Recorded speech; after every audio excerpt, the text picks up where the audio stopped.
I'm back in the garage with the Flex. So in my last video I went through the diagnosing, and so far what I've done is got a new battery for it.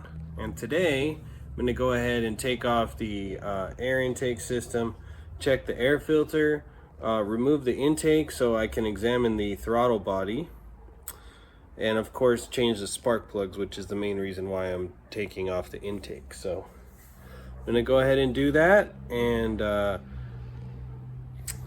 keep you guys up to date. First thing I'm gonna do is remove the air box here, probably just the cover. So I'm gonna take off the little clips. Looks like there is possibly just one clip on this, and then there's a second clip down there.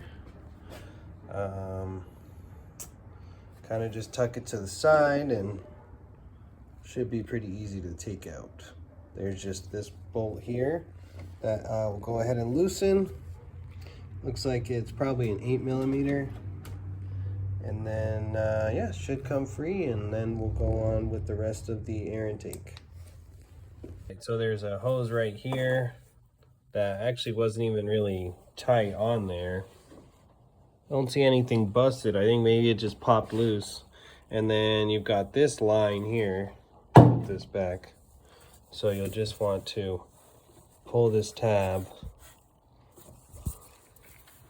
It should just pull back towards me. Maybe I have to pull it down first. Oh, so just push the line in.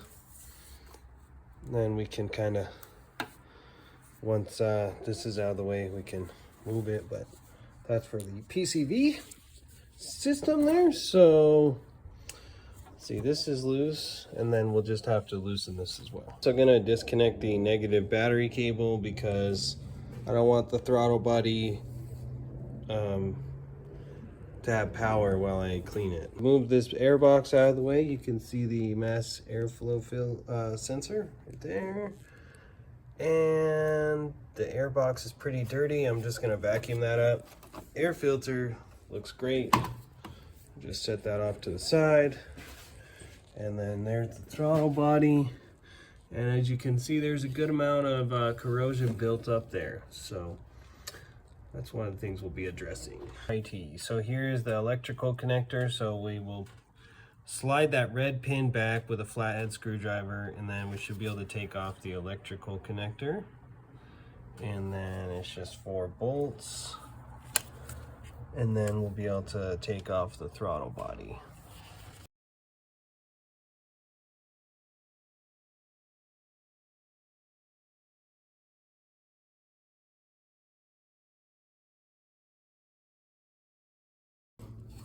So right where my finger is, that's where the bolt is, which is an 8.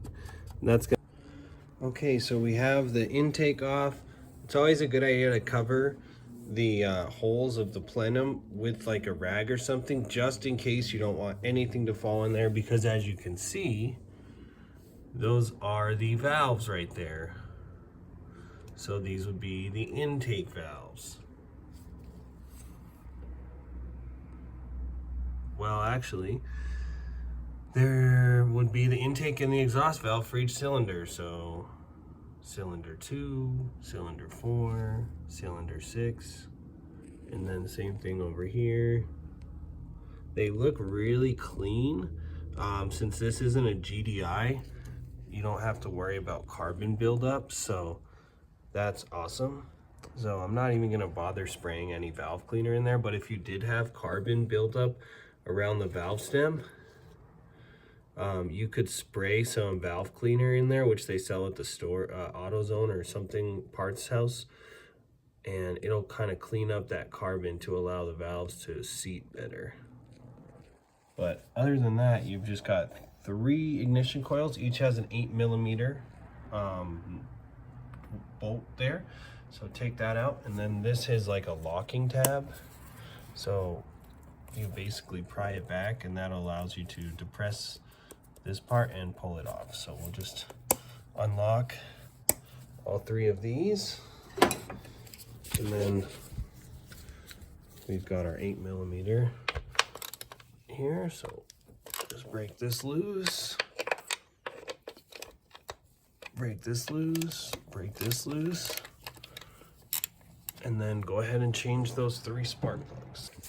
If you're having trouble with these clips, go ahead and get some pliers and just pinch it right there and then pull back. So we have bolt number 1, which is out, and then we can remove the ignition coil. You just kind of wiggle it back and forth like so. All right, and here we go. Set that aside, and then we can see our spark plug. Now, this is a 5/8 spark plug socket that I have, which makes the job a lot easier, and get a nice extension, and then you can easily remove the spark plug.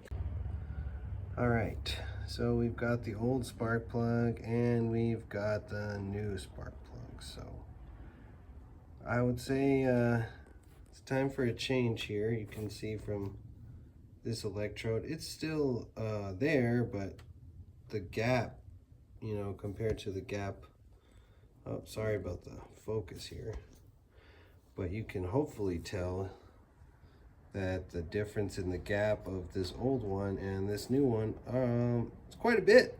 So we'll go ahead and install the new one, and hopefully that'll get our car running awesome.